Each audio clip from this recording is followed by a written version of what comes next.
நமக்கு இந்த நாளின் பாடல் கூட்டத்தை சகோதரி சாந்தி டேனியல் அவங்க இணைஞ்சிருக்கீங்க. சகோதரி இலங்கை தேசத்திலிருந்து நம்மோடு இணைந்திருக்கிறாங்க. அவர்களை இந்த குழுவின் சார்பில் அன்போடு கூட நான் வாழ்த்தி வரவேற்று இந்த நாளின் பாடல் கூட்டத்தை நடத்தி கொடுக்கும்படியாக அன்போடு கூட கேட்டுக்கொள்கிறேன். இந்த வாரம் முழுவதுமாக அவர்கள் நம்மோடு பயணித்து இந்த பாடல் கூட்டங்களை நடத்தி கொடுப்பார்கள். இந்த நேரமும் சகோதரி சாந்தி டேனியல் அவர்கள். அனைவருக்கும் காலை வணக்கம். இந்த பாடல் கூட்டத்திற்கு வந்திருக்கும் உங்கள் அனைவரையும் இயேசு கிறிஸ்துவின் நாமத்தினாலே வாழ்த்தி வரவேற்கிறேன். எங்களுடைய முதலாவது பாடலாக சர்வலோகாதிபா நமஸ்காரம் என்ற பாடலை பாடுவோம். சர்வலோகாதிபா நமஸ்காரம், சர்வ சிருஷ்டிகனே நமஸ்காரம், தரை கடலுயிர்வான் சகலமும் படைத்த தயாபர பிதாவே நமஸ்காரம், தரை கடலுயிர்வான் சகலமும் படைத்த தயாபர பிதாவே நமஸ்காரம், திரு அவதாரா நமஸ்காரம், ஜகத்தின் ரட்சகனே நமஸ்காரம், தரணியில் மனுடர் உயிரடைந்தோங்க தருவினில் மாண்டோய் நமஸ்காரம், தரணியில் மனுடர் உயிரடைந்தோங்க தருவினில் மாண்டோய் நமஸ்காரம், பரிசுத்த ஆவி நமஸ்காரம்,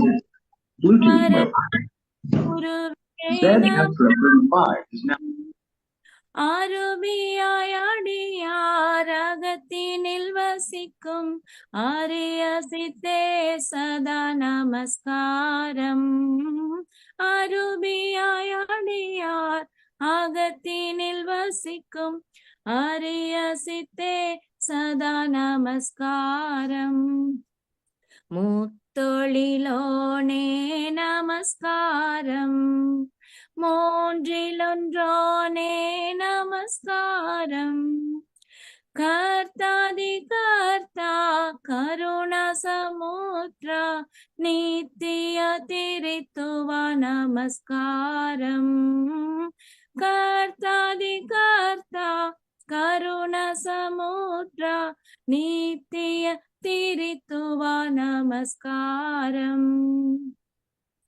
எங்களுடைய பாட்டாராதனையின் அடுத்த பாடலாக மெய்தேவனை துதி என்ற பாடலை பாடுவோம். மெய்தேவனை துதி பேர் நன்மை செய்தார், குமாரனை தந்துன்னையே நேசித்தார், உன் பாவத்துக்காய் இயேசுவே மரித்தார், நீ ஜீவனை பெற ஆருயிர் தந்தார், போற்றுவோம் போற்றுவோம் ஜீவநாயகரை, நம்புவோம் நம்புவோம் லோகரட்சகரை, ஓ இயேசுவின் மூலம் நற்கதியுண்டாம், பிதாவின் சமூகம் கண்டடையலாம்,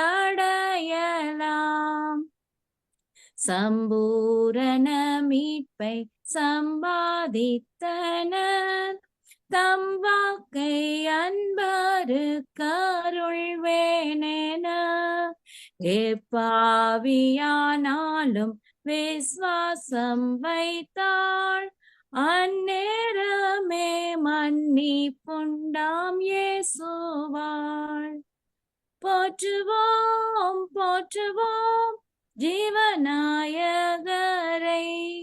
நம்புவோம் நம்புவோம் லோகரட்சகரை, ஓ இயேசுவின் மூலம் நற்கதியுண்டாம், பிதாவின் சமூகம் கண்டடையலாம், அதிசயமான அன்பின் பெருக்கே இயேசுவினாலே வரும் மகிழ்ச்சியே. அந்நாளில் இயேசுவை நான் பார்க்கும் போது உண்டாகும் மகிழ்ச்சிக்கு வரம்புண்டோ? போற்றுவோம் போற்றுவோம் ஜீவநாயகரை, நம்புவோம் நம்புவோம் லோகரட்சகரை. ஓ இயேசுவின் மூலம் நற்கதியுண்டாம், பிதாவின் சமூகம் கண்டடையலாம். ஆமென். ஆமென். நன்றி சகோதரி. பாடல்களை பாடி ஆண்டவருடைய நாமத்தை மகிமைப்படுத்திய சகோதரியை கர்த்தர் ஆசீர்வதிப்பாராக. இந்த நேரமும் பனித்துளிகளின் நேரம். சகோதரி வெண்ணிலா அவர்கள். சகோதரி, உங்க தருணம். அனைவருக்கும் ஸ்தோத்திரம். பனித்துளிகள் ஜூலை 28. மூட நம்பிக்கையை விட்டு. லௌகீக ஞானத்தினாலும் மாயமான தந்திரத்தினாலும் ஒருவனும் உங்களை கொள்ளை கொண்டு போகாதபடிக்கு எச்சரிக்கையாயிருங்கள். கொலோசையர் 2:8.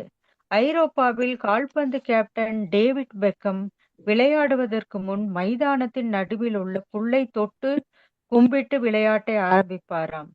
டைகர் ஹூட்ஸ் உலக புகழ் பெற்ற கோல்ஃப் வீரர் சிவப்பு கலர் உள்ள ஏதாவது ஒன்றை விளையாடும் போது பயன்படுத்துவாராம். சேர்பியா இத்தாலி நடிகை ஊதா நிறத்தை வெறுப்பாராம். அது அவருக்கு பிசாசு போன்றதாம். ஜெர்மன் கால்பந்து வீரர்கள் 13ஆம் எண்ணை வெறுப்பார்களாம். தேதி, அரை எண், தளம் எதுவும் அந்த எண்ணில் வந்தால் ஏற்றுக்கொள்ள மாட்டார்களாம். இப்படி படித்தவர்கள் சாதனையாளர்கள் மத்தியில் மூட நம்பிக்கை நிறைந்திருக்கிறது. சிலர் தேர்விலோ அல்லது வேலை வாய்ப்புக்கு சென்று தோற்றால் ராசி இல்லை என்று சொல்லுகிறார்கள். சரியாக தயார் நிலையில் சந்திக்காமல் விதி என்று சொல்லுகிறார்கள். ஒரு குடும்பம் கம்ப்யூட்டர் வாங்கி 2வது மாதத்தில் ஒரு விபத்தை சந்தித்தனர். அதில் தாயார் இறந்து போனார்கள். பிள்ளைகளுக்குள்ளே கம்ப்யூட்டர் வாங்கினதால் தான் அம்மா இறந்து போனார்கள் என்று நம்பினார்கள். இன்னொரு உறவினரும் கம்ப்யூட்டர் வாங்கி 2வது மாதத்தில் இறந்து போனார்கள். அதற்கெல்லாம் கம்ப்யூட்டர் தான் காரணம் என்று நம்பினார்கள். இப்படி அநேக காரியங்களை சொல்லிக்கொண்டே போகலாம். நம் நாட்டில் புதிய தேசிய கல்விக் கொள்கையின் அடிப்படையில் ஒழுக்க கல்வி, அதாவது மாரல் ஸ்டடீஸ் 8ஆம் வகுப்பு புத்தகம் ஒன்றில் மூட நம்பிக்கை கூடாது என்ற அடிப்படையில் பாடம் இருப்பதை பார்த்தேன். மூட நம்பிக்கை நம் நாட்டில் மற்றும் பல நாடுகளில் மனிதர்கள் மத்தியில் இருப்பதை பார்க்க முடிகிறது. கிறிஸ்தவர்களும் கிறிஸ்தவ நாடுகளிலும் மூட நம்பிக்கை சிலரிடம் பார்க்க முடிகிறது. வேதத்தில் எசேக்கியாவின் மகன் மனாசே தன் மகனை தீ மிதிக்க பண்ணி நாள் பார்க்கிறவனும் நிமித்தம் பண்ணுகிறவனுமாயிருந்து அஞ்ஞானம் பார்க்கிறவர்களையும் குறி சொல்லுகிறவர்களை வைத்து கர்த்தருக்கு கோபம் உண்டாக்கி பொல்லாப்பானதை செய்தான். மோவாப் ராஜா வெற்றிக்காக தன் மகனையே பலியிட்டான். சவுல் ராஜா அங்ஙனம் பார்க்கிற ஸ்திரீயினிடத்தில் மாறு வேடத்தில் போய் தனக்கு குறி சொல்லும்படி கேட்டான். இப்படி தேவ ஜனங்களிடத்திலே மூட நம்பிக்கை இருந்தது. இது காலம் காலமாக உள்ள மூட நம்பிக்கை. இதை எதிர்க்க தன்னம்பிக்கையும் தேவ பக்தியும் வேண்டும். நாம் இயேசுவின் விசுவாசம் வைத்து அவர் நாமத்தில் எதையும் கேட்டால் வாய்க்க செய்வார். சகோதரரே, ஜீவனுள்ள தேவனை விட்டு விலகுவதற்கு ஏதுவான அவிசுவாசமுள்ள பொல்லாத இருதயம் உங்களில் ஒருவருக்குள்ளும் இராதபடிக்கு நீங்கள் எச்சரிக்கையாயிருங்கள். எபிரேயர் 3:12. ஜெபம். அன்புள்ள பிதாவே, உலக பிரகாரமாக எங்கள் எண்ணம் செல்லாதபடி காத்துக்கொள்ள ஆசீர்வதியும். ஆமேன். ஆமென். நன்றி சகோதரி. பனித்தொழிகளை வாசித்த சகோதரியை கர்த்தர் ஆசீர்வதிப்பாராக. இப்பொழுது நாம் தலைகளை தாழ்த்தி ஜெபிப்போம். இந்த கூட்டத்தினுடைய ஆரம்ப ஜெபத்தை ஐயா பன்னீர்செல்வம் இணைஞ்சிருக்கீங்க. பன்னீர்செல்வம் ஐயா, சரிங்க. நீங்க இந்த கூட்டத்தினுடைய ஆரம்ப ஜெபத்தை ஏறெடுக்கும்படி கேட்டு. நேற்றம் என்று மாறாக தகப்பனே, அப்பா, எங்களை நீங்க அதிகாலை காணப்பட செய்து அனுதினம் நிகழ்விலே எங்களை காணப்பட செய்ததுக்காக உமக்கு கோடான கோடி நன்றி எடுக்கிறோம். ஆண்டவரே, நாள் உள்ள செய்திகளை கேட்டு எங்களுக்கு ஆசீர்வதித்து தந்ததுக்காக உமக்கு கோடான கோடி நன்றி எடுக்கிறோம்பா. 4 செய்தி இருக்கிற தாசர்களை உங்க கருத்துல ஒப்பு கொடுக்குறோம்ப்பா. இதை நடத்தக்கூடிய அவர்களையும் உங்க கருத்துல கொடுக்கிறோம். இந்த கூடுகையில கலந்திருக்க ஒவ்வொருவரையும் தேவைக்கேற்ற பலனை தரப்போறதுக்காக உங்களுக்கு போடாம போட்டு நன்றி எடுக்கிறோமா பாண்டவரே. இன்னைக்கு கால செல்லாது தாமதியாங்கிறது ஒரு சில பேராக எங்களை இந்த கூடுகையில நீங்க கூட செய்து வைத்ததுக்காக உங்களுக்கு போடாம போட்டு நன்றி செலுத்தி நம்ம பாண்டவரே. நீரே பொறுப்பட்டுங்க, வழி நடத்துங்க. பெரிய நாமத்தால் நல்ல பிதாவே. ஆமென். ஆமென். நன்றியா. நல்லதொரு ஜபத்தை ஏறெடுத்த ஐயா பன்னீர்செல்வம் அவர்களையும் கர்த்தர் ஆசீர்வதிப்பாராக. இந்த நேரம் நமக்கு தீம் சாங் நேரம். ஐயா பழனி அவர்கள், ஐயா உங்க தருணம்.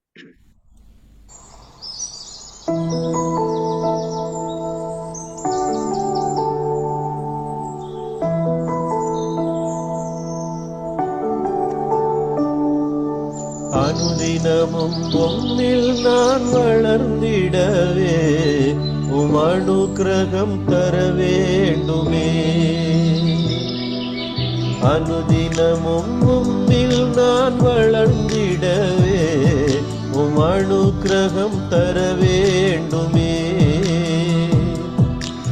என்னால் ஒன்றும் கூடாதையா, எல்லாம் உம்மால் கூடும் ஏசையா. அனுதினமும் உம்மில் நான் வளர்ந்திடவே அனுக்கிரகம் தர வேண்டுமே.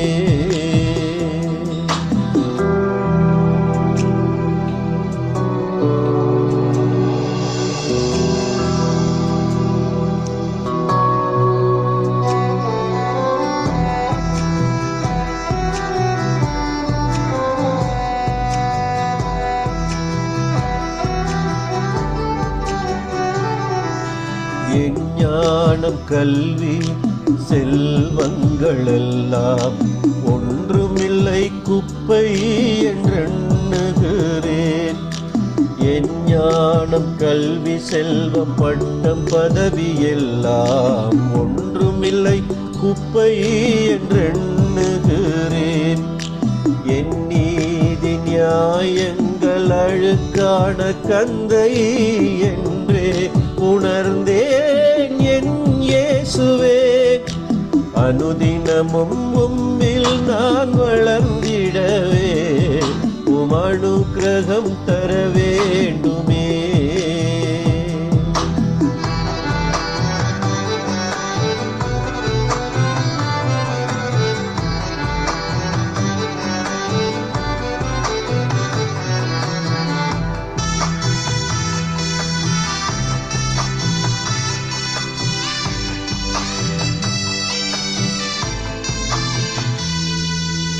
அழைத்தவரே உம்மில் பிழைத்திடவே அவனியில் உமக்காய் உழைத்திடவே. அழைத்தவரே உம்மில் நிலைத்திடவே அவனியில் உமக்காய் உழைத்திடவே. அர்ப்பணிக்கின்றேன் இன்றே என்னை ஏற்றுக்கொள்ளும் என் இயேசுவே. அர்ப்பணிக்கின்றேன் இன்றே என்னை ஏற்றுக்கொள்ளும் என் இயேசுவே.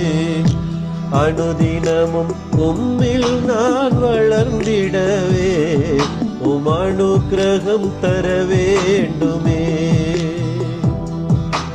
அனுதினமும் உம்மில் நான் வளர்ந்திடவே அனுக்கிரகம் தர வேண்டுமே. என்னால் ஒன்றும் கூடாதையா, எல்லாம் உம்மால் கூடும் ஏசையா. அனுதினமும் உம்மில் நான் வளர்ந்திடவே அனுக்கிரகம் தர வேண்டுமே.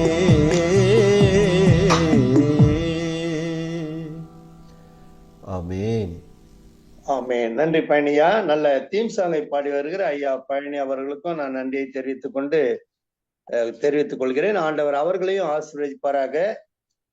செய்திக்கு முன்பதாக நாம் ஒரு விசேஷ பாடலை கேட்க போகிறோம். யுனைடெட் ஃபெய்த் மினிஸ்டர்ல சில நேரம் நான் கேட்பேன், ஐயா நீங்க ஒரு பாட்டு பாடுங்கன்னு. ஆனா அந்த நேரத்துல எல்லாம் பாட மாட்டாங்க, ஒரு கவியோட போயிடுவாங்க. ஆனா இன்னைக்கு வந்து ஒரு முழுமையான ஒரு நல்ல பாடலை நாம் கேட்க போகிறோம். இந்த நாளில் நமக்கு ஒரு விசேஷித்த பாடலை பாட நம்மோடு இணைந்திருப்பவர் நம்முடைய மூத்த போதகர் சுந்தரம் அவர்கள் இணைந்திருக்கிறாங்க. அவர்களுடைய இந்த நேரம் பாஸ்டர், நீங்க இந்த நாளுக்குரிய ஒரு விசேஷித்த பாடலை பாடுங்க. அனைவருக்கும் காலை வணக்கம். கர்த்தருடைய பரிசுத்த நல்ல நாமத்திற்கு கனம் மகிமை உண்டாவதாக. இந்த ஒரு நல்ல தருணத்தை கொடுத்த அன்பான ஐயா திரு ரவி அவர்களுக்கு என்னுடைய மனமார்ந்த நன்றி.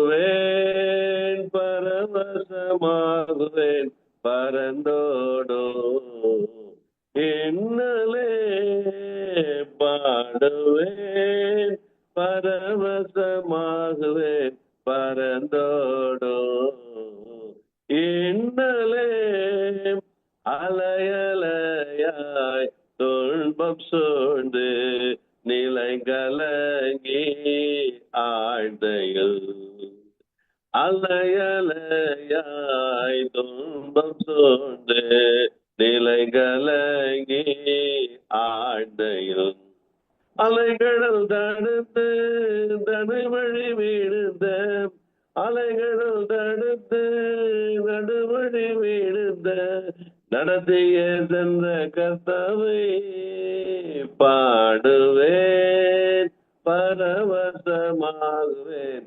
பரந்தோடோ இன்னலே என்று மாறோ எந்தன் துயரா என்ற மனமோ எங்கையில் என்று மாறோ எந்தன் துயரோ என்று மனமோ எங்கையில் மாறாவின் கசப்பை மதுரமுமாகிய மாறாவின் கசப்பை மதுரமுமாகிய மகிழ்ந்த மகிபனையே பாடுவேன் பரவசமாகுவேன் பரந்தோடோ இன்னலே வானந்திரமாய் வாழ்க்கை மாறி பட்டினி சஞ்சலம் நேர்கையில்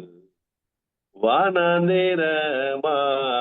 வாழ்க்கை மாறி பட்டினி சஞ்சலம் நேர்கையில் வானமன்னாவான் ஞானமாய் போஷித்த வானமன்னாவான் ஞானமாய் போஷித்த காணாத மன்னா இயேசுவை பாடுவேன் பரவசமாகுவேன் பரந்தோடோ இன்னலே பாடுவேன் பரவசமாகுவேன் பரந்தோடோ இன்னலே.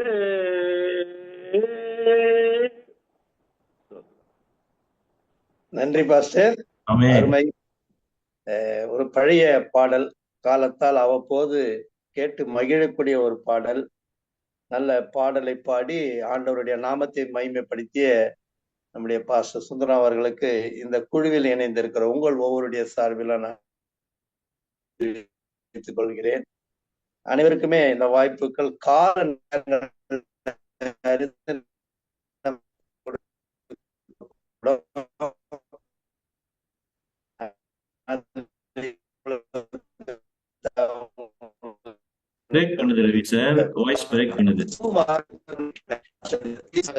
செய்திக்கு முன்பா போட்டோம் பழனி அந்த தீம் சாங்க கூட கூட்டத்துடைய முதல்ல பாடிடுவாங்க. அப்ப என்னன்னா ஒரு 7-8 பேர் 10 பேர் தான் இருப்பாங்க.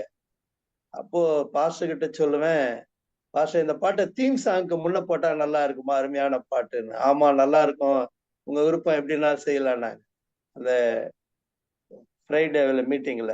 இப்ப பார்த்தோம்னா பழனிய பாட்டை விரும்பாத ஆளே இல்ல, பாட்டுக்காகவே வந்து உட்காரவங்க கூட ஒரு சிலர் இருக்காங்க. அந்த மாதிரி பாஸ்டர் அவங்க ரொம்ப அருமையான ஒரு பாட்டை பாடி இருக்கிறாங்க. ஆண்டவர் அவர்களை ஆசீர்வதிக்கட்டும். இந்த நேரம் நமக்கு காலை தியான செய்தியின் நேரம். இந்த நாளிலே காலை தியான செய்தியை நமக்கு பகிர்ந்தளிக்க நம்மோடு கூட ஐயா டேவிட் சம்பத்குமார் அவங்க இணைஞ்சிருக்கிறாங்க. அவர்களை நான் நன்கு அறிவேன், இந்த குழுவில் உள்ளவர்கள் நன்கு அறிவார்கள்.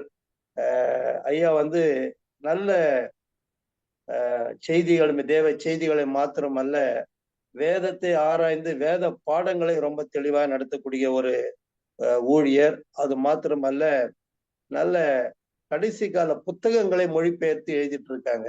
நான் கொஞ்ச நாள் ஆயிட்டு அவங்களோட தொடர்பு கொண்டு, அப்பெல்லாம் சொல்லுவாங்க, இந்த புத்தகத்தை நான் எழுதிட்டு இருக்கிறேன் ஐயா, ஜெபம் பண்ணுங்க, அது சீக்கிரத்துல வெளியிடணும்னாலும் சொல்லுவாங்க. நாள் ஆயிட்டு அது சூழ்நிலைகள் என்னென்ன ஐயா கிட்ட பிறகுதான் நான் அதை விசாரிக்கணும். ஆனா அவருடைய ஊழியங்களுக்காக நாம் தொடர்ந்து ஜெபிப்போம். இந்த கூட்டத்துல ஆரம்பத்துல அவங்களுடைய துணைவியார் தான் நல்ல பாடல்களை அழகா கிட்டார் போட்டு பாடுவாங்க, கீபோர்டு போட்டு பாடுவாங்க. அவங்க இந்த நாள்ல அவர்கள் குடும்பமா இந்த இணையத்தில் இணைந்திருப்பது மிகுந்த மகிழ்ச்சி. இந்த குழுவின் சார்பிலும் இணையத்தில் இணைந்திருக்கிற உங்கள் ஒவ்வொருடைய சார்பிலும் ஐயா டேவிட் சம்பத்குமார் அவர்களை அன்போடு கூட நான் வாழ்த்தி வரவேற்று இந்த நாளின் தூதை கொடுக்கும்படியாக கேட்டுக்கொள்கிறேன். ஐயா டேவிட் சம்பத்குமார் அவர்கள். தேவனுடைய பரிசுத்த நாமத்துக்கு கனமும் மகிமையும் சதா காலங்களிலும் உண்டாவதாக. இந்த காலை நேரத்திலே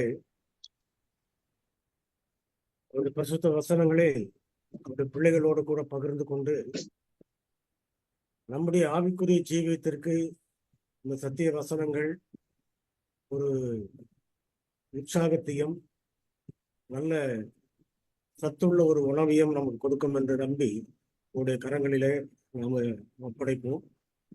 தேவ ஆவியானவர் நம்மோடு கூட இருப்பவராக. அதற்காக நாம் மனதிலே ஜெபித்துக் கொள்வோம். இந்த காலை நேரத்திலே நமக்கு தெரிந்த ஒரு வேதாகம சத்தியத்தை கொஞ்சம் தியானிக்கிறோம். இது பலமுறை நம்ம படித்திருப்போம். இதனுடைய காரியங்களே நம்ம மேற்போக்காக தான் நாம் பார்த்திருப்போம். அது இன்னும் மனப்பாடமாக கூட அந்த உவமை நமக்கு நன்றாக தெரியும். ஆனால் அதிலே என்னுடைய கிருபையினாலே எனக்கு வெளிப்படுத்துகிற சில ஆழமான சில சத்தியங்களையும் என்னுடைய பிள்ளைகளுக்கென்று கொடுக்கப்பட்டிருக்கிற சில வெளிச்சத்தையும் நான் உங்களோட பகிர்ந்துக்கிறேன். வேதாகமத்திலே நமக்கு மத்தேயு 25ஆம் அதிகாரத்திலே அது அதிகாரம் முழுவதையும் நாம் வாசிக்க வேண்டும் என்று அல்ல, ஏனென்றால் இது எல்லாருக்குமே தெரிந்த ஒரு ஊமை, 10 கன்னிகைகளை பற்றிய ஊமை. அதனால இதை குறித்து நான் அதிகமாக கொண்டு போகல. இருந்தாலும் சில இடையில சில குறிப்புகளை மட்டும் நான் கொடுக்குறேன். ஆனால் சுருக்கமாக பார்க்கும் பொழுது அந்த மத்தேயு 25ஆம் அதிகாரத்திலே 10 கன்னிகைகளை பற்றி நம்ம படிக்கிறோம். அதுல 5 கன்னிகைகள் புத்தி உள்ளவர்கள், 5 கன்னிகைகள் புத்தி இல்லாதவர்கள் அப்படின்ற விளக்கத்தோட வருகிறது. அந்த 5 கன்னிகைகள் புத்தி உள்ளவர்கள் புத்தி இல்லாதவர்கள் சொல்லி பிரிக்கும் பொழுது, அந்த புத்தி இல்லாதவர்கள் ஏன் அவர்கள் அப்படி பிரிக்கப்படுகிறார்கள் என்றால், அவரிடத்திலே அவருடைய விளக்கிலே அவர்களுக்கு எண்ணெய் இல்லை. புத்தி உள்ளவர்கள் விளக்கையும் எண்ணெயும் சேர்த்து கொண்டு போறாங்க. ஆக இந்த 10 பேருமே மணவாளன் வர தாமதித்த போது தூங்கிவிட்டார். மணவாளன் வர தாமதித்த போது தூங்கிவிட்டார்கள். இந்த தூக்கத்தினாலே சில நேரம் அவர்கள் அசதியாக இருந்து அதற்கு பின்பு மணவாளன் வருகிறார் என்ற சத்தம் கேட்டவுடனே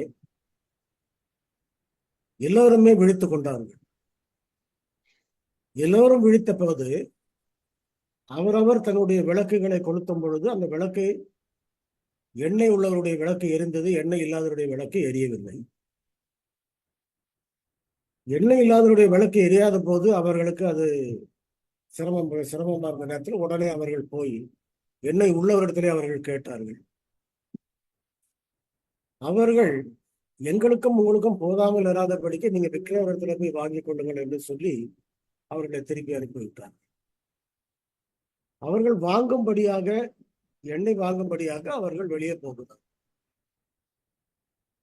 போய் திரும்பவும் வந்து அவர்கள் கதவை தட்டும் பொழுது மணவாளன் கதவை சாத்தி கொண்டு அவர் அந்த புத்தியுள்ள கன்னிகைகளோடு சேர்ந்து அவர் தன்னுடைய கல்யாண வீட்டுக்குள்ள அவர் பிரவேசித்தார் அப்படின்றதுதான் நமக்கு படிக்கிற ஓமை. அவர்கள் கதவை தட்டின போது ஆண்டவர் அங்கிருந்து மணவாளன் என்ன சொல்லுகிறார், நான் உங்களை அறியேன் அப்படின்னு சொல்லி அவர்களை விலக்கி விட்டார் அப்படின்றத பார்க்கணும். இது ஒரு ஓமையாக கொடுக்கப்பட்டிருந்தாலும் சில சத்தியங்கள் இதிலே நமக்கு அட்வந்த விசுவாசங்களுக்கு இதில் இருக்கிறது. என்னவென்று பார்க்கும் பொழுது இந்த இரண்டு கூட்டமும் புத்தி உள்ளவர்களும் புத்தி இல்லாதவர்களும் ஆகிய அந்த 10 கன்னிகைகளும் அவர்கள் கன்னிகைகள் சொல்லி சொல்லும் பொழுது அது சபைகளை குறிக்கிறது, ஸ்திரீகள். அந்த 10 பேருமே கிறிஸ்தவர்கள், 10 பேருமே இயேசு கிறிஸ்துவை விசுவாசிக்கிறேன் என்று சொல்லுகிறவர்கள், 10 பேருமே அவர்கள் கிறிஸ்துடைய வருகைக்காக காத்து கொண்டிருப்பவர். ஆக நாம் என்ன பார்க்கிறோம் என்றால், இந்த பூமியில இருக்கக்கூடிய கிறிஸ்துவ சபைகளிலே இன்றைய தினத்திலே கிறிஸ்துடைய 2ஆம் வருகையை விசுவாசிக்காத சபைகள் நிறைய இருக்கிறது. அவைகளுக்கு மத்தியிலே கிறிஸ்துடைய 2ஆம் வருகையை நம்பி இருக்கிறவர்கள், விசுவாசிக்கிற கிறிஸ்தவர்கள், அவர்களும் ஒரு கூட்டம் இருக்கிறது. 7ஆம் நாள் அட்வந்த விசுவாசிகளாகிய நாமும் அந்த வருகைக்காக காத்து கொண்டிருக்கிறவர்கள் அப்படின்ற பெயர் நமக்கு உண்டு. 7ஆம் நாள் ஓய்வு நாளை ஆசிரிக்கிறவர்களாகவும் கிறிஸ்துடைய வருகைக்காக காத்து கொண்டிருப்பவர்களாக இருக்கிறபடினாலே அட்வென்டிஸ்டர் அப்படின்ற பெயர் நமக்கு உண்டு. இதுல நாம் என்ன பார்க்கிறோம் என்றால், அந்த 10 பேருமே தூங்கி விட்டார்கள் அப்படின்றத பார்க்கிறோம். தூக்கம் சொல்றது என்ன? தூக்கத்தை குறித்து வேதாகமம் அல்லது அம்மையார் நமக்கு என்ன விளக்கம் கொடுக்கிறாங்க?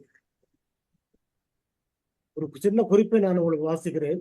டெஸ்டிமனிஸ் வால்யூம் 2வது புத்தகத்துல பக்கம் 192 ஒரு குறிப்பு இருக்கிறது. நாம் இப்போது 3ஆம் ஜாமத்தில் இருக்கிறோம். இப்போது நமது சொத்துக்களை நமக்கு தேவையான சமயத்தில் பாதுகாப்பாக இருக்கும் என்று நம்பி எண்ணி பூமியின் மீது சேமிக்கிறோம். அநேகர் புத்தியீனமாக இந்த வாழ்க்கையின் தேவைகளில் அக்கறை கொண்டு ஐஸ்வர்யத்தின் வஞ்சகத்தால் கவர்ந்து இழுக்கப்பட்டு மேலான அந்தஸ்துகளுக்கு காத்திருக்கின்றனர், அதற்கு எதிர்பார்த்து கொண்டிருக்கின்றனர். 3ஆம் ஜாமத்தில் இருக்கிறோம். 3ஆம் ஜாமம் சொல்லும்போது கடைசி நேரம், அதற்கு அடுத்தது வெளியே போற நேரம். இந்த 3ஆம் ஜாமத்திலே காத்து கொண்டிருக்கக்கூடிய பிள்ளைகள் தான் நாம். அவருடைய வருகைக்காக காத்து கொண்டிருப்பவர்கள். வருகைக்காக காத்து கொண்டிருப்ப இடத்திலே காணப்படுகிற தூக்கத்தினுடைய காரணம் என்னவென்றால், உலகத்தினுடைய பொருள் மீது, ஐஸ்வர்யத்தின் மீது கொஞ்சம் நம்பிக்கை நமக்கு ஏற்பட்டதுனாலே அந்த தூக்கம் நமக்கு ஏற்பட்டது, ஆவிக்குரிய தூக்கம். பொதுவாக உலகத்திலே எல்லாருக்குமே ஒரு பயம் உண்டு. இது எல்லா மனுஷருக்கும் இருக்கக்கூடிய பயம்.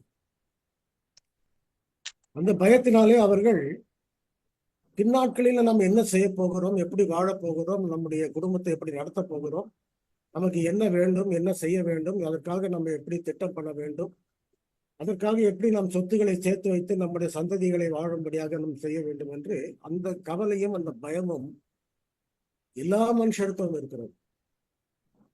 ஆகையினாலே அவர்கள் தேவனை தேடுகிறதை பார்க்கிலும் அந்த பொருளையும் ஐஸ்வர்யத்தையும் தேடுகிறதுல மிகவும் கவனமாக இருக்கிறது. அந்த கவனத்தினாலே அவர்கள் இரவு பகல் பார்க்காதபடிக்கு ஓடி ஓடி உழைத்து அவருடைய சரீரத்தையும் பலவீனப்படுத்தி வியாதிகளையும் அவர் ஏற்படுத்திக் கொள்கிறார். இன்றைக்குரிய உலகம் அப்படிப்பட்ட ஒரு பெரிய போட்டியில தான் இருக்குது. இந்த போட்டிகள் ஏற்படுவதற்கு காரணம் என்னவென்றால், எல்லாருடைய மனதிலும் அந்த பயம் இருப்பதனால எப்படியாவது நான் சம்பாதிக்க வேண்டும், எப்படியாவது நான் சேர்க்க வேண்டும், எப்படியாவது நான் ஐஸ்வர்யத்தை வந்து என்னுடைய பிள்ளைகளுக்கும் என்னுடைய வருங்கால சந்ததிக்கும் நான் சேர்த்து வைக்கிறேன். பின்னால வர ஒரு சந்ததி மட்டும் பத்தாது, எனக்கு பின்னால வர 10-15 சந்ததியா இருந்தாலும் அவர்களுக்கு எல்லாருக்கும் நான் சேர்த்து வைக்கணும் அப்படின்ற ஒரு வேகத்தோடு தான் செய்யறேன். ஆனால் இப்படிப்பட்ட ஒரு வேலையானது ஆண்டுடைய வருகையை குறித்த கவலையற்றவர்களாக, அதை குறித்து அக்கறையற்றவர்களாக இருக்கும்படியாக செய்து விடுகிறது. அதனால்தான் நம்மையார் என்ன சொல்கிறார் என்றால், நாம் 3ஆம் ஜாமத்தில் இருக்கிறோம். 3ஆம் ஜாமத்திலே நாம் தூங்கிக் கொண்டிருக்கும் பொழுது 3ஆம் ஜாமத்தின் தூக்கம் வந்து மிகவும் அயர்ந்த தூக்கம். அது இந்த அயர்ந்த தூக்கத்துல வந்து உடனே நம்ம வந்து எழும்புறதுக்கு சிரமமான காரியம். ஆனால் அந்த தூக்கமானது எப்படிப்பட்ட தூக்கமாக இருக்கிறது என்றால், முற்றிலுமாக ஆண்டவரை இயேசு கிறிஸ்துவை கொஞ்சம் தூரம் தள்ளி வைத்துவிட்டு நம்முடைய உலக பாரங்களையும் கவலைகளையும் நாம செய்யக்கூடியவர்களாக, அதாவது நிறைவேற்றக்கூடியவர்களாக நம்மளை ஆக்கியது. நம்முடைய விசுவாச மக்களுக்கு, அட்வென்ட் விசுவாச மக்களுக்கு கொடுக்கப்பட்டிருக்கிற சத்தியத்திலே மிகவும் உயர்ந்த ஒரு பெரிய சத்தியம், பெரிய வெளிச்சம் பரிசுத்த ஓய்வு நாள் சத்தியம். அதிலே உனக்கு இஷ்டமானது செய்யாதபடி உன் கால்களை விலக்கி உன் சொந்த பேச்சை பேசாமலும் என்று வசனம் நமக்கு சொல்லுகிறது. ஆனால் அன்றைய தினத்திலே நாம அநேக இடங்களிலே நம்முடைய சொந்த வேலைகளை செய்கிறோம், சொந்த பேச்சுகளை பேசுகிறோம், நம்முடைய வியாபாரத்துக்கு அடுத்த, தொழிலுக்கு அடுத்த காரியங்களை குறித்து நம்ம சம்பாஷணை பண்ணுகிறோம். இப்படி நம்ம என்ன செய்கிறோம் என்றால், அநேக மற்றவர்கள் ஓய்வு நாளை மீறுகிறது பெரிய விஷயம் இல்லை. நாமே ஓய்வு நாளை மீறும் பொழுது அது தேவனுடைய பார்வையில ஒரு வருத்தத்துக்குரிய ஒரு காரியமாக. ஆனால் இப்படிப்பட்ட வாழ்க்கையிலே நம்முடைய பாரங்கள் உலகத்தினுடைய பாரங்களால அதிகமாக பாதிக்கப்படும் பொழுது, உலகத்தினுடைய சுமைகள் அதிகமாக நம்ம மீது ஏறும் பொழுது நம்முடைய தூக்கம் வந்து ஆழ்ந்த தூக்கமாக இருக்கிறது.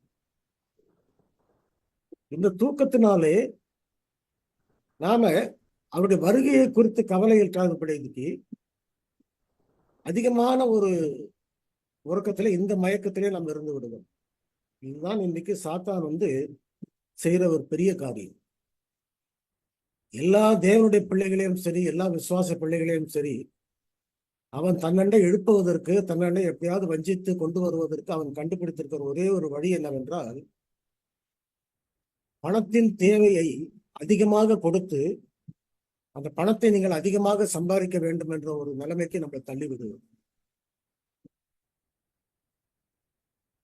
6 நாட்களும் நீ வேலை செய்து 7ஆம் நாள் ஓய்ந்திருன்னு சொல்லும் பொழுது, அந்த 6 நாட்களும் வேலை செய்த பிறகு அந்த வேலை செய்வதில் கூட அமையா நமக்கு என்ன ஆலோசனை சொல்லுகிறார்கள் என்றால், அந்த வேலையை நம்ம வந்து கடுமையாக ஓய்வின்றி செய்யக்கூடாது. உடைக்க வேண்டிய நேரம், ஓய்வு எடுக்க வேண்டிய நேரம், தியானத்துக்கென்று கொடுக்கப்பட்ட நேரம், ஜெபத்திற்கென்று எடுக்கப்பட்ட நேரம், இவைகளெல்லாம் தனித்தனியாக ஒதுக்கி அந்த நாளை நம்ம செலவழிக்க வேண்டும். ஆனால் நம்முடைய வாழ்க்கையிலே இந்த மாதிரி போராட்டங்கள் அதிகமாக வரும் பொழுது கொஞ்சம் கொஞ்சமாக எப்பேற்பட்ட ஒரு வல்லமையான ஊழியத்தையும் கூட செய்யக்கூடியவர்கள் கூட சில பிரசங்கங்களையும் நல்ல சத்தியங்களையும் சொல்லி வல்லமையாக ஊழியம் செய்தவர்களை கூட என்ன செய்கிறது என்றால் அது திசை திருப்பி சாத்தானுடைய வஞ்சகமானது அப்படி இருக்கிறது. அந்த நெருக்கடிகளை நமக்கு கொடுக்கும் பொழுது வேறு வழி இல்லாதபடிக்கு நாம் என்ன செய்யறோம் என்றால் சம்பாதிப்பதற்கு இறங்கி விடுகிறோம். சம்பாதிக்க வேண்டாம் என்பது ஆண்டவருடைய கட்டளை அல்ல, ஆனால் நம்முடைய இருதயம் அதில் போய்விடக்கூடாது என்பதுதான் அவருடைய கட்டளை. ஆக இந்த தூக்கமானது ஒரு ஆழ்ந்த தூக்கத்தில் இருக்கும் பொழுது நடுராத்திரியிலே அந்த 3ஆம் ஜாமத்திலே இதோ மணவாளன் வருகிறார் என்ற சத்தம் ஏற்பட்டது. மணவாளன் வருகிறார் என்ற சத்தம் ஏற்பட்ட உடனே இருந்த அத்தனை கிறிஸ்தவர்களும் அவருடைய வருகைக்காக காத்திருந்தவர்கள் அத்தனை பேருமே விழித்துக் கொண்டார். இவர்களுக்கெல்லாம் கிறிஸ்துடைய 2ஆம் வருகையை குறித்த அடையாளத்தை அவர்கள் படிக்கிறார்கள். அந்த தீர்க்க தரிசனங்கள் எல்லாம் அவர்களுக்கு தெரிகிறது. அவர் சமீபமாக வாசல் அருகே வந்து நிற்கிறார் என்று பிரசங்கிக்கிறார்கள், அதை விசுவாசிக்கிறார்கள். ஆக இவருடைய விசுவாசத்திலும் இவருடைய நம்பிக்கையிலும் இவருடைய வேத ஆராய்ச்சியிலும் இவருடைய எதிர்பார்ப்பிலும் எந்த விதமான தவறும் கிடையாது. எல்லாமே சரியாக தான் இருக்கிறது. ஆக இன்றைய தினத்துல நம்ம பார்க்கும் பொழுது கிறிஸ்துடைய 2ஆம் வருகையை குறித்து பிரசங்கிக்கிற மற்ற சபைகளும் உண்டு, அட்வந்த விசுவாசிகளும் உண்டு. ஆக எல்லாருமே அந்த 2ஆம் வருகையை குறித்து பிரசங்கிக்கிறார். இன்னும் அதிகமாக மத்திய 24ஆம் அதிகாரத்தினுடைய முழு விளக்கங்களையும் கொடுக்குகிற நம்முடைய தேவனுடைய பிள்ளைகளும் ஊழியர்களும் உண்டு. ஆனால் இதுல என்ன ஒரு வேற்றுமை காணப்படுகிறது? எப்படி தேவனுடைய பிள்ளைகள் எண்ணெய் உள்ளவர்களாகவும் எண்ணெய் இல்லாதவர்களாகவும் இருக்கிறார்கள் அப்படின்றதுதான் மிக முக்கியமான ஒரு காரணம். இதுல நாம வேதாகமத்தில் என்ன பார்க்கிறோம் என்றால், நம்முடைய வசனமே விளக்கு, நம்முடைய வேதமே வெளிச்சம் அப்படின்னு சங்கீதம் 119 நம்ம படிக்கிறோம். 119, 105 படிக்கிறோம். முதல் வசனமே விளக்கும், ஒரு வேதமே வெளிச்சம் அப்படின்னு. அப்படியானால் வேதம் அப்படின்றது ஆங்கில வேதாகமத்துல நமக்கு லா என்று கொடுக்கப்பட்டிருக்கு. To the law and to the testimony அப்படின்னு வருது. அப்படி என்றால் இந்த லா வேதாகம் நம்ம பார்க்க வேதாகமன்றது வேதம் சொல்றது அவருடைய 10 கற்பனைகள். 10 கற்பனைகளை அடிப்படையாக வைத்திருக்கிற தேவனுடைய சத்தியங்கள் விளக்கங்கள் எல்லாமே நம்முடைய பாதைக்கு வெளிச்சமாக இருக்குது. சரி, இந்த வேதாகமம் எல்லாருடைய கைகளிலும் இருக்கு. வேதாகமத்தை கையில் ஏந்தி கொண்டு போகாதவர்கள் இன்னைக்கு யாருமே கிடையாது. ஞாயிற்றுக்கிழமை அன்றைக்கு நம்ம பெரிய நகரங்களிலே, இந்த சென்னை நகரத்துல போய் பார்த்தோம்னு சொன்னா, பஸ்ஸுகளிலும் வீதிகளிலும் ரோடுகளிலும் பல இடங்களிலே இந்த கிறிஸ்தவர்கள் அந்த வேதாகமத்தை கையில் எடுத்துக்கொண்டு அவரவர் தன்னுடைய வாகனங்களிலும் பஸ்ஸுகளிலும் ட்ரெயின்களிலும் அவர்கள் பிரயாணம் பண்ணி கொண்டு எல்லார் கையிலும் வேதாகமத்தை பார்க்கலாம். அந்த நேரம் வேதாகமம் எல்லார் கையிலும் இருக்கிறது. அவருடைய வசனங்களை அவர்கள் படிக்கிறார்கள். கிறிஸ்துடைய வருகையை அவர்கள் விசுவாசிக்கிறார்கள். கிறிஸ்துவை அவர்கள் ஏற்றுக்கொள்கிறார்கள். அப்படி இருக்கும் பொழுது இந்த 10 பேருமே ஒரே விதமான நம்பிக்கை, ஒரு சுத்தமான பரிசுத்தமான ஒரு விசுவாசம் எல்லாமே அவர்களுக்கு இருக்குது. ஆகதான் இந்த 10 பேர் இடத்திலும் கையில வேதாகமம் இருக்கிறது. அவர்கள் 10 பேருமே ஒரே ஐக்கியமாக இருக்கிறார்கள். ஆனால் இந்த வருகைக்காக காத்து கொண்டிருக்கிறவர்கள் மத்தியிலே அந்த நடுராத்திரியிலே இதோ மணவாளன் வருகிறார் என்ற சத்தம் கேட்ட பொழுது அவர்கள் விழித்துக் கொண்டார்கள். 7 சபைகளை குறித்து நம்ம வேதாகமத்தில் படிக்கிறோம். 7 சபைகளை குறித்து நம்ம வேதாகமத்தில் படிக்கும் பொழுது அதிலே ஒரு சபையாக வரும் பொழுது கிறிஸ்துடைய வருகையை குறித்த காரியங்கள் அதில் காணப்படும். ஆனால் 7ஆம் நாள் அட்வென்ட் சபை லவோதிக்காவுக்கு முன்னால பிலடெல்பியா, இந்த சர்தை சபை அந்த நேரத்துல வரும் பொழுது பார்த்தோம்னு சொன்னாங்க, கொஞ்சம் அவருடைய வருகையை குறித்த ஒரு குறிப்பு சில காணப்படுகிறது. பிலடெல்பியா வரும்பொழுது அந்த வருகையை குறித்த விளக்கங்கள், சத்திய குறிப்புகள் மிகவும் ஆழமாக அதிகமாக இருக்கிறது. லவோதிக்கருக்கு கொடுக்கும் பொழுது இன்னும் அதிகமாக இருக்கு. ஆக லவோதிக்கருக்கு கொடுக்கப்பட்ட ஒரு இது கடைசி நேரத்திலே கிறிஸ்துடைய நெருக்கமான நேரத்தில், வருகை நெருக்கமான நேரத்தில் கொடுக்கப்பட்ட தூது. ஆக நாம் என்ன பார்க்கிறோம், இந்த நேரத்திலே தேவனுடைய பிள்ளைகள் எல்லாருமே சேர்ந்து என்ன செய்கிறார்கள் என்றால் அந்த வருகையின் சத்தத்தை அவர்கள் கேட்கிறார். ஆக 7ஆம் நாள் அட்வென்ட் விசுவாசிகளுக்கு நடுராத்திரியின் சத்தம், மிட் நைட் கிரை அப்படின்னு சொல்லப்படுகிற அந்த சத்தமானது 1844 கொடுக்கப்படுகிறது. இதோ மணவாளன் வருகிறார். வில்லியம் மில்லர் அந்த சத்தியத்தை எடுத்து அவர் சொல்லுகிறார். எங்கு பார்த்தாலும் கிறிஸ்துடைய வருகையை குறித்த தீர்க்க தரிசன விளக்கமும் அவருடைய வருகையை குறித்த செய்தியும் எல்லா கிறிஸ்தவர்கள் மத்தியிலும் ஒரு பரபரப்பாக அது கொடுக்கப்பட்டது. உலகத்திலிருந்து அநேக கிறிஸ்தவர்கள் அந்த வருகைக்காக காத்து கொண்டிருந்தார். அதுல ஒரு சின்ன தவறு நடந்தது. அவர் ஒரு சின்ன தவறை அதில் செய்து விட்டார். ஆனால் அம்மையார் என்ன சொல்கிறார்கள், அந்த தவறு தேவனாலே அனுமதிக்கப்பட்டது அப்படின்னு. என்ன தவறு நடந்தது? 1944 ஆண்டிலே அக்டோபர் மாதம் 22ஆம் தேதி கிறிஸ்து பூமிக்கு வருகிறார் என்று அவர் பிரசங்கித்தார். ஆக அந்த அக்டோபர் 22ஆம் தேதி அனைவருமாக அநேக எல்லா கிறிஸ்தவர்களும் சேர்ந்து ஏறக்குறைய ஒரு 50,000 பேருக்கு மேல அந்த ராத்திரி நேரம் முழுவதுமாக அவர்கள் மாடிகளிலும் வீடுகளிலும் உட்கார்ந்து கிறிஸ்து வருகிறார் வருகிறார் என்று காத்து கொண்டிருந்தார். காலை வரைக்கும் வரல. ஏமாற்றம். ஒரு சிலருக்கு வேதாகமே போய் இதுக்கு மேல நான் தீர்க்க தரிசனத்தை நம்ப முடியாது, நான் கிறிஸ்துவ கூட நான் விசுவாசிக்க மாட்டேன் அப்படின்னு சொல்லி போனவர்கள் நிறைய பேர். சில இந்த நம்பிக்கையில தப்பா இருக்குது. ஆகையினால நம்முடைய நம்பிக்கை என்னன்னா கிறிஸ்து வரமாட்டார் அப்படின்ற நம்பிக்கையிலே, ஆனா கிறிஸ்தவர்களாகவே இருந்தார். இப்படி சில கூட்டங்கள் பிரிந்து வெளியே போன போது வெறும் 25 பேர்கள் ஒன்றாக சேர்ந்து ஒரு சத்தியத்தை கண்டுபிடித்தார்கள். எபிரேயர் 9ஆம் அதிகாரம் 24ஆம் வசனத்தினுடைய சத்தியத்தை. ஆண்டவராய் இயேசு கிறிஸ்து பரிசுத்த ஸ்தலத்திலிருந்து மகா பரிசுத்தத்துக்குள் பிரவேசித்திருக்கிறாரே தவிர இன்னும் பூமிக்கு அவர் வரல. வில்லியம் மில்லர் கண்டுபிடித்தது என்னவென்றால் மகா பரிசுத்தத்தை அவர் பூமின்னு கணக்கு. ஆக இந்த ஒரு சின்ன தவறு ஒரு அசைவை ஏற்படுத்தி தேவனுடைய வசனத்தின் மேல இருக்கக்கூடிய விசுவாசத்தை அது ஒரு சோதனைக்குள்ள கொண்டு வந்தது.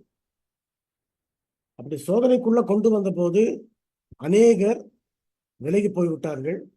ஒரு சிலர் மட்டும் அது உண்மையாக இருக்கும், தேவன் பொய் சொல்ல மாட்டார் என்று சொல்லி பிடிவாதமாக வைராக்கியமாக ஜெபத்தோடு விசுவாசத்தோடு தொடர்ந்து அவர்கள் போராடினார்கள். அந்த இடத்திலே வெறும் 25 பேர்கள் மட்டும்தான் இருந்தார்.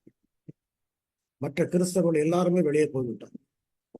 அதிலே போன பிறகு பேப்டிஸ்ட் சர்ச்சு, மெத்தடிஸ்ட் சர்ச்சு, குவேக்கர்ஸ், மேனனைட்ஸ் போன்ற சபைகள் எல்லாமே வெளியில போய்விட்டது. ஆக மெத்தடிஸ்ட் சபையில் தான் முதலாவது ஓய்நாள் பள்ளி பாடத்தை அவர்கள் ஆரம்பித்தார்கள். அந்த முறையை கண்டுபிடித்தார்கள். முழுக்கல் ஞானஸ்தானத்தை பேப்டிஸ்ட் சபை கொண்டு வந்தது. அடுத்தது யுத்தத்துக்கே போகக்கூடாதுன்னு சொல்லி இன்னொரு சபை. இப்படி ஒரு சபையிலும் ஒரு காரியத்தை சொல்லி அவர்கள் உருவாகி வந்தவர்கள். ஆனால் முழு சத்தியத்தையும் ஓய்நாள் சத்தியத்தையும் தேவனுடைய 10 கற்பனைகளையும் அடிப்படையாக கொண்டு கிறிஸ்துடைய வருகை இருக்கிறது, அவர் நிச்சயமாக வருவார், அதே நேரத்தில் அதற்குரிய ஆயத்தம் என்ன, இன்னும் அடுத்தது நடக்க வேண்டிய காரியங்கள் என்ன என்பதை எல்லாவற்றையுமே சொன்ன முதலாவது தேவனுடைய பிள்ளைகளாக இந்த 7ஆம் நாள் அட்வென்ட் விசுவாச சபை இருந்தது. இதுதான் செவன்த்-டே அட்வென்டிஸ்ட் சபையினுடைய ஒரு ஆரம்பம். அவருடைய தீர்க்கதரிசனத்தின் பிரகாரமாக அவருடைய சத்திய வசனமாகிய 10 கற்பனைகளுக்கு அடிப்படையிலே கிறிஸ்துவை விசுவாசிக்கிறவர்களாக உருவான ஒரு சிறிய கூட்டம், ஒரு சிறிய மந்தை தான் 7ஆம் நாள் அட்வென்ட் விசுவாச சபை. ஆக என்ன பார்க்கிறோம் என்றால், இந்த கூட்டத்தில் இருந்தவர்கள், அவர்கள் கிறிஸ்துடைய வருகைக்காக காத்து கொண்டிருந்தவர்கள். அந்த நேரத்தில் அவர்கள் என்ன செய்கிறார்கள்? 5 பேர் புத்தி இல்லாதவர்கள் தங்களுடைய விளக்குகளை கொளுத்துகிறார்கள். விளக்குகளை கொளுத்தும் போது அந்த 5 பேருடைய விளக்குகள் எரியவில்லை. புத்தி உள்ளவருடைய விளக்கு எரிந்து பிரகாசிக்கிறது.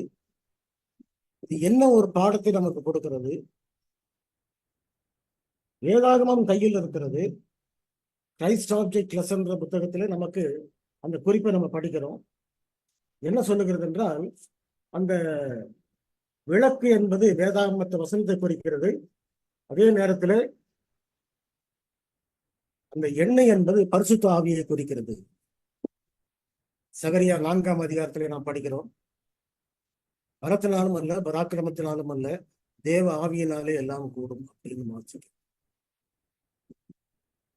அவருடைய விளக்குகள் அவருடைய ஆலயத்தில் எரிவதற்கு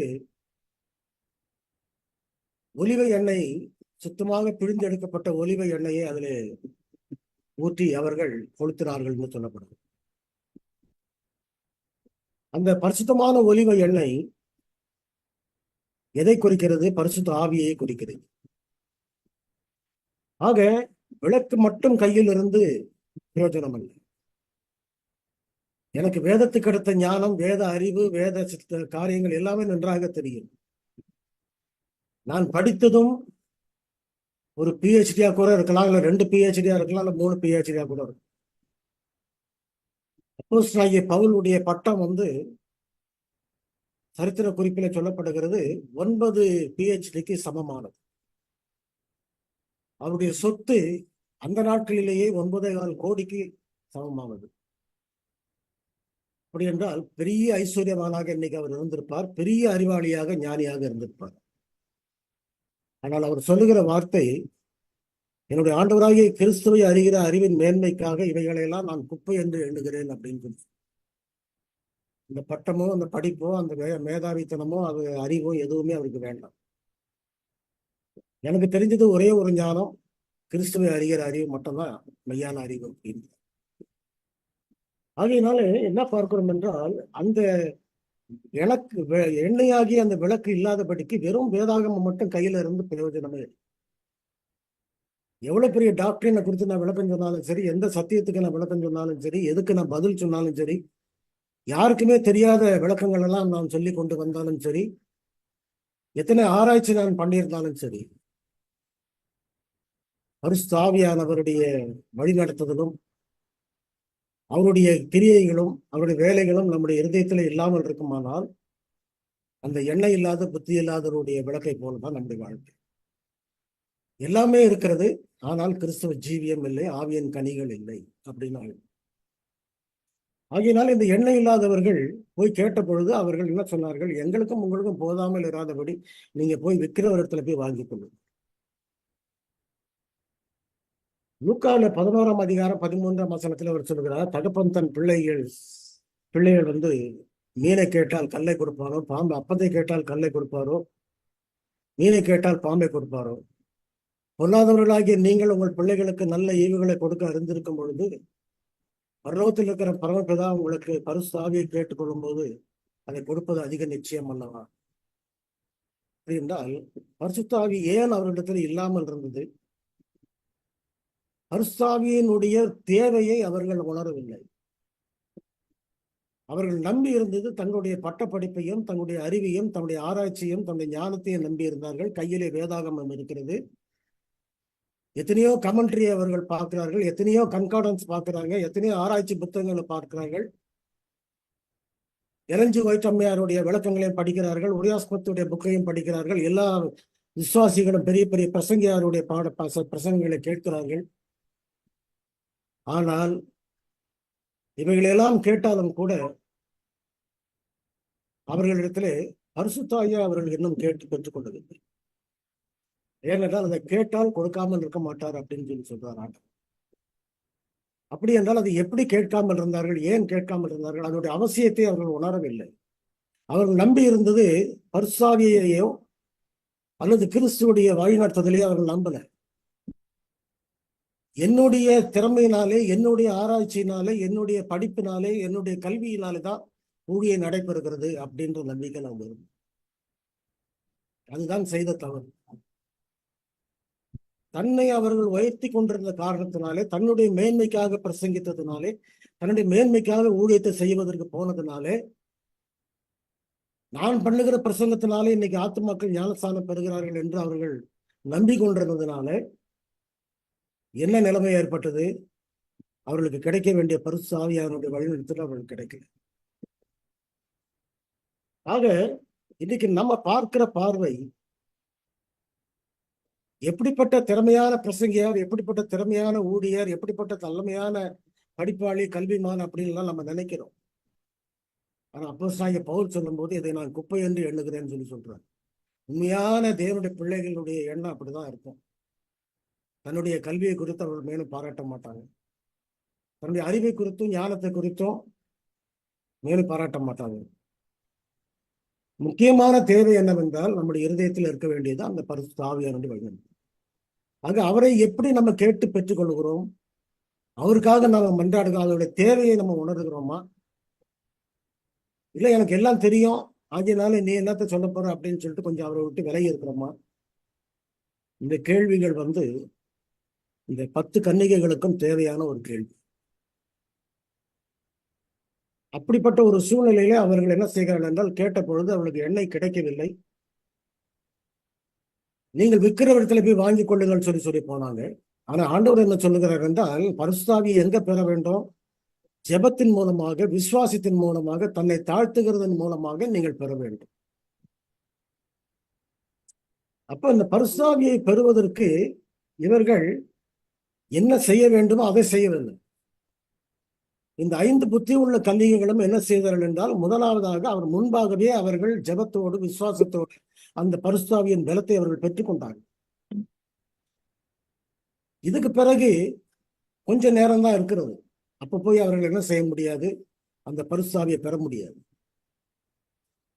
ஆக அந்த நேரத்திலே இந்த புத்தி இல்லாத கன்னிகைகள் எண்ணெய் வாங்குகிறேன் என்று அவர்கள் போனார்கள். ஆனால் அவர்கள் கேட்க வேண்டிய இடத்துல அவர்கள் கேட்கல. ஜெபத்தோடு உம்முடைய ஆவியானவர் எங்களுக்கு தாரும், உங்களுடைய பரிசுத்தாவியை தாரும்னு சொல்லிட்டு லூக்காவில் ஆண்டவர் சொன்ன பிரகாரம் நம்ம கேட்கல. அப்படி கேட்காம போனதுனால பரிசுத்தாவியானவர் அவங்களுக்கு கிடைக்கப்படல.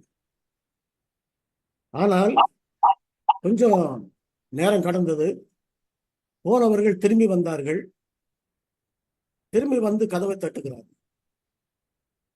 ஆண்டவர் சொல்லுகிறார், நான் உங்களை அறியேன், கதவு சாத்தப்பட்டு விட்டது. என்ன அர்த்தம்?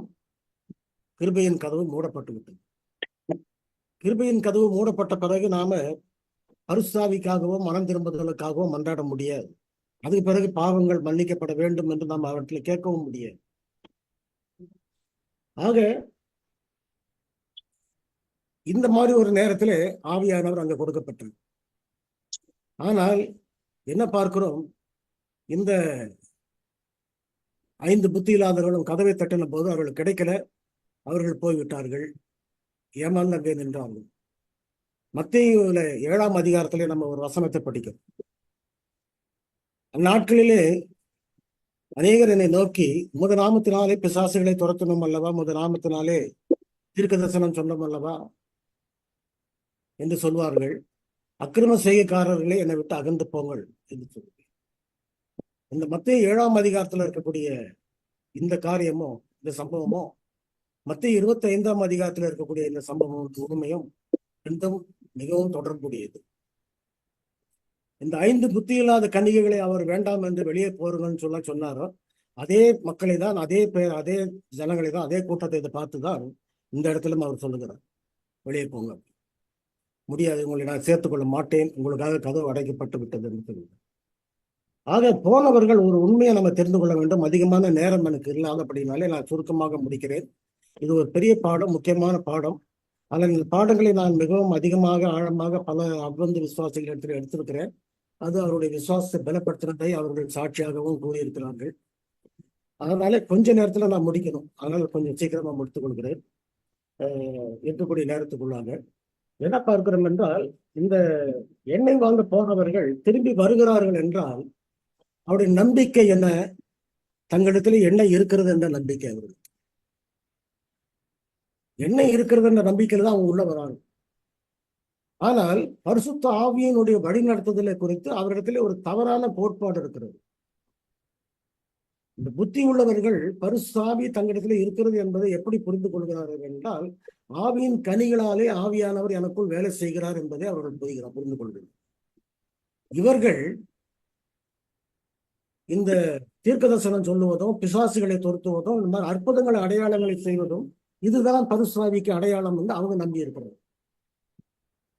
இன்னைக்கு கிறிஸ்தவர்கள் மத்தியில் இந்த 2 கூட்டமும் இருக்கிறது. அற்புதங்களை அடையாளங்களை மட்டும் நம்பி இருக்கிற கூட்டம் ஒண்ணு, ஆவியின் கனிகளை மட்டும், தேவனுடைய கற்பனைகளுக்கு கீழ்ப்படுகிற அந்த காரியத்தை குறித்து மட்டும் நம்பி இருக்கிற ஒரு கூட்டம். இந்த 2 கூட்டம் தான் புத்தி உள்ளவர்கள், புத்தி இல்லாதவர்கள். இந்த 2 கூட்டத்திலையும் நம்ம பார்த்தோம்னு சொன்னாக்க, அட்வந்த விசுவாசிகள் மத்தியிலும் தேவன் எனக்கு அற்புதம் செய்வார்னு காத்துக்கிட்டு இருக்கிற கூட்டம் இருக்கிறது. ஆக நம் மத்தியிலே பார்க்கும் பொழுது எல்லா கிறிஸ்தவர்கள் மத்தியிலும் இப்படிப்பட்ட எதிர்பார்ப்போடு இருக்கிறார்கள். அப்போ ஆண்டவர் இவர்கள் போய் வந்தவர்கள் கதவை தட்டின போது என்ன நம்பிக்கையில தட்டுகிறார்கள்? தங்களுக்கு பரிசுத்தாவி கிடைத்து விட்டது என்ற நம்பிக்கையில அவர்கள் தட்டுகிறார்கள். அம்மையார் ஏர்லி ரைட்டிங்ஸ் என்ற புத்தகத்திலே ஒரு குறிப்பை சொல்லுகிறார். இந்த குறிப்பை நீங்கள் குறித்துக் கொள்ளுங்கள். வீட்டிலே போய் நீங்கள் பார்த்து பாருங்கள். அந்த குறிப்பு என்ன சொல்லுகிறது என்றால்,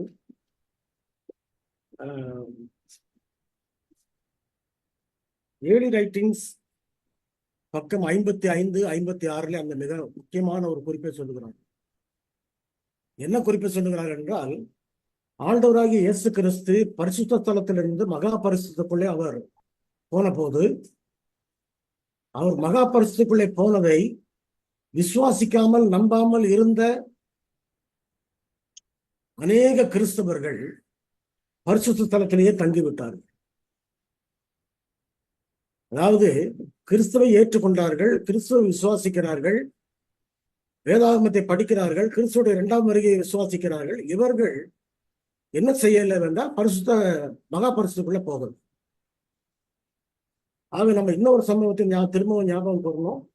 1844 இந்த சத்தியத்தை ஏற்றுக்கொண்டு 25 பேர் மட்டும் வந்தார்கள் இல்லையா, 7ஆம் நாள் அட்வென்ட் விசுவாசிகள். அவர்கள் மகா பரிசுத்தத்துக்குள்ளே அவரோட கூட போனவர்கள். கிறிஸ்து பரிசுத்த ஸ்தலத்தில் இல்லாத போது அவர் இருந்த பரிசுத்த ஸ்தலத்திலே அவர் அமர்ந்திருந்த அந்த சிங்காசனம் வெறுமையாக இருக்கும் பொழுது, பக்கம் 55, 56 கொடுக்கப்பட்டிருக்கிற குறிப்பு, அந்த சிங்காசனத்திலே சாத்தான் வந்து உட்கார்ந்து கொண்டார். சாத்தான் உட்கார்ந்து கொண்டு பரிசுத்த ஸ்தலத்தில் இருந்த மகா பரிசுத்தத்துக்குள்ளே அந்த 25 பேர் கூட போகாமல் இருந்த மற்ற கிறிஸ்தவர்கள் மத்தியிலே அவன் நின்று கொண்டு தன்னை கிறிஸ்துவை போலவே காண்பித்தவனாக அந்த இடத்திலே அவன் அமர்ந்திருந்தான் அப்படின்னு எழுதினான். இந்த ஒரு காட்சியை அவர்கள் பார்த்த போது, இயேசு கிறிஸ்து இன்னும் பரிசுத்த ஸ்தலத்தில் தான் இருக்கிறார் அப்படின்ற நம்பிக்கையில அந்த கிறிஸ்தவர்களும் இருக்கிறார்கள். அப்பொழுது இவர்கள் விண்ணப்பங்களை ஏறெடுக்கிறார்கள், ஜெபிக்கிறார்கள். பரிசுத்த ஸ்தலத்தில் இருக்கக்கூடிய கிறிஸ்தவர்கள் எங்களுக்கு உங்களுடைய ஆவியை தாரும் சொல்லி மன்றாடி கேட்கிறாங்க. அப்போ சாத்தான் என்ன செய்தானாம், நீங்க அந்த குறிப்புகளை படிச்சு பாருங்க, வீட்டுக்கு போய் வேணா படிச்சு பாருங்க. ஏர்லி ரைட்டிங்ஸ் பக்கம் 55, 56. சாத்தான் என்ன செய்கிறான் என்றால், அவர்கள் மீது ஒரு ஆவியை ஊதுகிறான். அது அவர்களுக்கு ஒரு வல்லமையை செய்யக்கூடிய, அற்புதங்களை செய்யக்கூடிய ஒரு ஆவியை அவர்களுக்கு கொடுக்கிறது. கடைசி நாட்களிலே வஞ்சகமான காரியங்களை செய்யக்கூடிய, அந்த சாத்தானுடைய அற்புதங்களை செய்யக்கூடிய வல்லமை அவர்களுக்கு கிடைக்கிறது. ஆக இவருடைய நம்பிக்கை என்னவென்றால், அற்புதங்களை செய்வதுதான் பரிசுத்தாவி. அந்த நம்பிக்கையில எங்களுக்கு பரிசுத்தாவி கிடைச்சிச்சுன்னு சொல்லிட்டு வந்து தட்டினாங்க. ஆனா உங்களை நான் அறியேன்ட்டாராங்க. ஏனென்றால் அக்கிரம செய்யக்காரர்கள் என்று ஒரு வார்த்தையை சொல்றாங்க. அப்படின்னா என்னன்னாக்க, கிரமமான கிரியை யார் செய்யறாங்கன்னா கற்பனைகளுக்கு கீழ்ப்படுகிறவர்கள் செய்கிறது. அக்கிரமம் சொல்லும் பொழுது தேவனுடைய கற்பனைகளுக்கு கீழ்ப்படியாதவர். ஆக தேவனுடைய கற்பனை இல்லாதபடிக்கு யாராவது ஒருவர் நம்மிடத்திலே அற்புதம் செய்கிறேன்னு சொல்லி வந்தாக்க, இன்னைக்கு உலகத்துல இருக்க எத்தனையோ கிறிஸ்தவர்கள் அப்படிப்பட்டவர்கள் இருக்கிறார்கள். நாம கண்ணை மூடிட்டு அதை ஏமாந்துடக்கூடாது. ஆக அப்படிப்பட்ட ஒரு காலத்துல தான் நம்ம வாழ்ந்துட்டு இருக்கோம். இவர்கள் வந்து கேட்ட பொழுது வஞ்சிக்கப்பட்டவர்களாக, இந்த வஞ்சனையிலே சிக்கி கொண்டவர்களாக இந்த பரிசுத்த ஸ்தலத்திலே மட்டும் நின்றிருந்த கிறிஸ்தவர்கள் இருக்கிறார்கள். இதிலே கடைசியாக ஒரு குறிப்பு என்ன சொல்லப்படுகிறது, அம்மையார் என்ன சொல்லுகிறார்கள், இது ஞாயிற்றுக்கிழமை ஆசிரிக்க கூட்டம் என்று நான் நம்பி இருந்தோம். ஆனால் அப்படி அல்ல. 7ஆம் நாள் அட்வென்ட் விசுவாசத்தில் இருக்கக்கூடியவர்கள் கூட அநேகம் பேர் இன்னும் பரிசுத்த ஸ்தலத்திலிருந்து மகா பரிசுத்தத்துக்குள் பிரவேசிக்காதபடிக்கு இருக்கிறார்கள். அவர்களும் இந்த வஞ்சகத்தில் விழுந்து போனார்கள் அப்படின்னு சொல்லப்பட்டு. ஆக இன்னைக்கு நம்முடைய சபைகளிலே கொஞ்சம் அந்த பெண்டிகாஸ்டல் வாசனை கொஞ்சம் அடிக்க ஆரம்பிக்கிறது. அற்புதங்களை, அடையாளங்கள் மட்டும் நம்ம நம்பி காத்துட்டு இருக்கிறோம். ஆனால் ஒரு காரியம் மட்டும் உண்மை என்னவென்றால், அவருடைய வாக்குத்தத்தம் என்னவென்றால், முதலாவது தேவனுடைய ராஜ்யத்தை நீதியும் தேடுங்கள், இவைகள் எல்லாம் உங்களுக்கு கூட கொடுக்கப்படும். That is the promise. அவர் சொன்ன வாக்குத்தத்தத்தை நிறைவேற்றி தீர்வார். அவர் என்னுடைய அப்பமும் தண்ணீரும் குறைக்கப்படுறது இல்லை. அவர் எனக்கு சொன்ன வாக்குத்தத்தத்தை, ஆசீர்வாதத்தை அவர் மாற்ற போறதே கிடையாது. ஆனால் நாம அவருக்கு பூரணமாக கீழ்ப்படிந்தோமானால் நிச்சயமாக அது கிடைக்கும். அதை விட்டுட்டு நம்ம வந்து ஏதாவது ஒரு திடீர்னு ஒரு அதிசயம் செய்வாரா, இந்த பிரச்சனையிலிருந்து நம்மளை விடுவிப்பாரான்னு காத்துட்டு இருக்கிறது எந்த பிரயோஜனமும். ஆக தேவனுடைய பிள்ளைகளா இருக்கக்கூடிய நாம இந்த கடைசி காலத்துல ஜீவிக்கிறோம். பெரிய வஞ்சகத்துல, பெரிய ஆபத்துல நம்ம இருக்கிறோம். இதுக்காக தான் அந்த மத்தேயு 25ஆம் அதிகாரத்துல அந்த 10 கன்னிகைகளை பற்றிய உவமை நமக்கு கொடுக்கப்பட்டிருக்கிறது. இந்த உவமையை படிக்கிறோம், ஆராய்கிறோம். ஆனால் இதில் இருக்கக்கூடிய இந்த ஆழமான முக்கியமான எச்சரிப்பின் செய்தி அவருடைய பிள்ளைகளுக்கு இன்றைக்கு மட்டுமல்ல, என்றைக்குமே அது பாதுகாப்பாக இருக்கும்படி தேவன் உங்களுக்கும் எனக்கும் கிருபை செய்வாராக. ஆமென். ஆமென். நன்றி சம்பத்தையா.